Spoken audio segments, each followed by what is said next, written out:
कहानी है रामपुर गांव की, जहां के मर्द महिलाओं को हमेशा नीचा दिखाने की कोशिश में रहते। अरे अभी तक खाना नहीं आया क्या? मुझे एक और शादी करने की जरूरत है। नहीं जी नहीं, ऐसा मत करना, वरना मैं कहाँ जाऊंगी। खाना लेकर मैं अभी आई जी। गांव की पंचायत में भी फैसले हमेशा औरतों के खिलाफ ही रहते। मैं जो फैसला सुनाता हूँ वो भगवान की आज्ञा होती है। इस लड़के ने अपने मन से शादी करके अच्छा नहीं किया। लड़के को घर भेज दो और इसकी शादी इसकी जाति की किसी लड़के से करवा दो, लेकिन ये लड़के, इसे तो गांव के बाहर निकाल दो। नहीं नहीं जमींदार साहब, ये क्या बोल रहे हैं? ऐसा नहीं हो सकता। मेरी बेटी मासूम है, इसे अच्छे बुरे की समझ नहीं है। अरे कहाँ जाएगी ये बेचारी? कहाँ जाएगी? इतनी चिंता है तो पूरे परिवार का गांव निकाला कर देते हैं। बेचारे पूरे बसे बसाए परिवार को गांव छोड़ना पड़ता है। चाहे जो हो, अगर बेटियों को कंट्रोल नहीं कर सकते तो गांव में रहने का कोई मतलब नहीं है। यहाँ औरतों को दब कर रहना होगा। कोई भी अपने हिसाब से कुछ नहीं कर सकता, सब ईश्वर की मर्जी से ही होगा। तभी गांव का एक आदमी दौड़ा दौड़ा आता है। सरपंच साहब, जमींदार साहब, वो कालिया है ना, उसकी बेटी पढ़ने के लिए शहर जा रही है। अच्छा, ये कब हो गया? और कालिया की हिम्मत कैसे हो गई ऐसा करने की? लेकर आओ उसे और उसकी बेटी को। बस फिर क्या था, हाजिर हो जाते हैं कालिया और उसकी बेटी सरपंच के सामने। और कालिया, ये क्या सुनने में आ रहा है? बेटी को इंजीनियर बना रहा है तू? और ये बता, गांव में तो स्कूल नहीं है, फिर कहाँ से इतनी क्लास पास कर गई तेरी बेटी?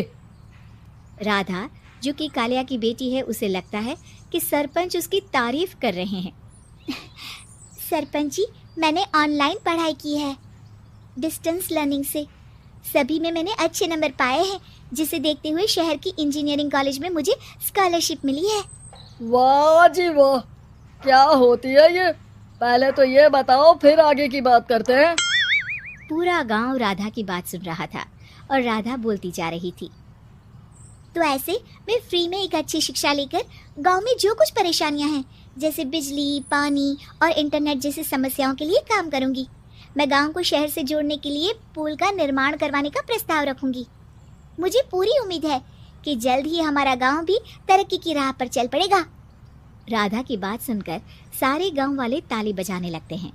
सरपंच को समझ नहीं आता कि वो क्या करे। चुप रह नादान लड़की, गांव के खिलाफ जाने के लिए तुझे गांव से बेदखल कर दिया जाएगा, वो भी पूरे परिवार के साथ। और हाँ, अगर ठीक से गांव में रहना चाहती है तो ये पढ़ाई लिखाई छोड़ दे। हम तेरे लिए गांव का कोई होनहार लड़का देखेंगे। तभी गांव का एक आदमी बोल पड़ता है।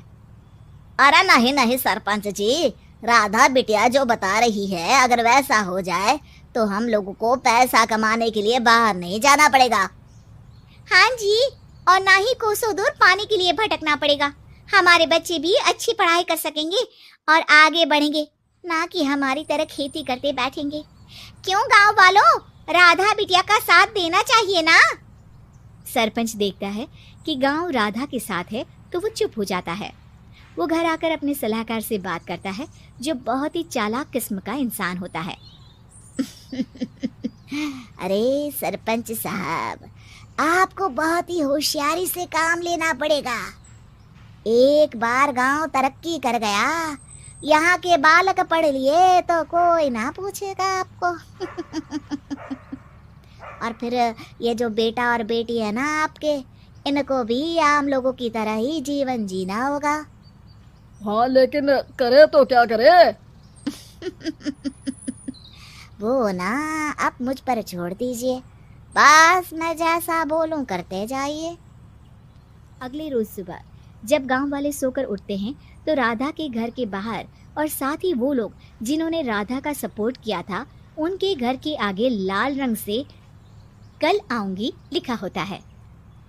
कल आऊंगी? ये क्या होता है? अरे यह तो खून से लिखा है, लगता है कोई भूत प्रेत या चुड़ैल का साया है। चलो सरपंच जी के पास चलते हैं। सभी सरपंच के पास जाकर उसे सारी बात बताते हैं। और ये तो बड़ी मुश्किल की बात है। चलो, मैं एक बाबा को जानता हूँ, उन्हें बुला लेता हूँ। सरपंच बाबा को लेकर गांव के घर के बाहर जाता है।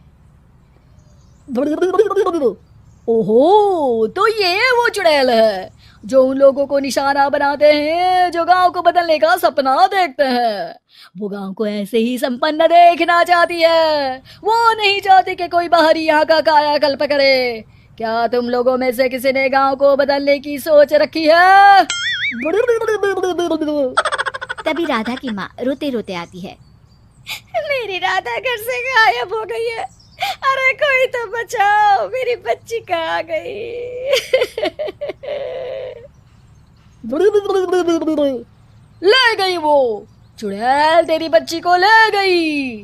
अब वो उसे श्रापित करके छोड़ेगी। उस पर चुड़ैल का साया हो जाएगा। तभी बुरी सी हालत में राधा भी वहां आ जाती है। उसके बाल चुड़ैल की तरफ फैले होते हैं और कपड़ों में खून लगा होता है। सभी राधा को देखकर डर जाते हैं। माँ, पता नहीं मुझे कौन उठा कर ले गया था। अरे दूर दूर हो जा चुड़ैल, अब हम लोग इस गांव में नहीं रुकेंगे। अरे कैसी बातें कर रहे हैं आप? कल तो आप मेरे भरोसे गांव का हुलिया बदलने, अपने बच्चों को पढ़ाने और तरक्की उन्नति की बात कर रहे थे, तो आज क्या हो गया आपको? ये फिर तुम लोगों को बहकाएगी। ये चुड़ैल गांव में आ चुकी है। ऐसे ही ये तुम्हारे घर के बच्चों को भी ले जाएगी। गांव वाले राधा को गांव से बाहर निकाल देते हैं। उसके माँ बाप रोते रहते हैं, लेकिन गांव वाले नहीं मानते। मैं भी अपनी बहन के साथ गांव के बाहर रहूंगा, लेकिन वो पढ़ाई नहीं छोड़ेगी। वहीं सरपंच के घर पर सलाहकार कहता है। देखा, सांप भी मर गया और लाठी भी नहीं टूटी।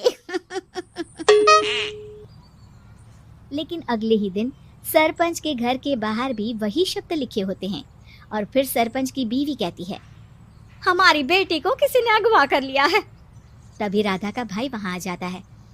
अरे गांव वालों, मैंने सरपंच जी की बेटी को देखा था। वो चुड़ैल उसे उठाकर ले जा रही थी। अरे क्या मजाक कर रहे हो? नहीं नहीं सरपंच जी, आप नहीं जानते। वो चुड़ैल अब आपकी बेटी में आ जाएगी, जैसे राधा के अंदर आ गई थी। तभी सरपंच की बेटी वैसी ही हालत में वहां आती है जैसे राधा आई थी।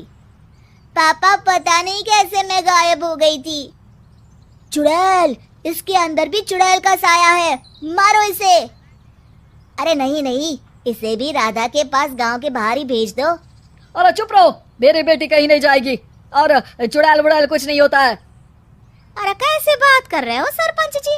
आप तो बोल रहे थे कि आपका फैसला भगवान का ज्ञान होता है, तो अपने पर बात आई तो अब आप ऐसे बोल रहे हैं। अरे ना ना ना, आपको अपनी बेटी को त्यागना ही होगा। अरे बुलाओ बाबा को।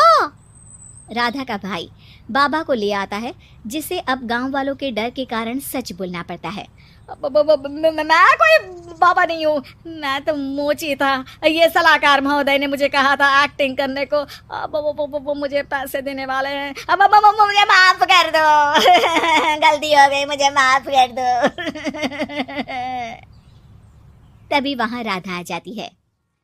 देखा सरपंच जी, जब गांव के बच्चे साक्षर होंगे तो आप जैसे लोगों की चालाकी नहीं चलेगी।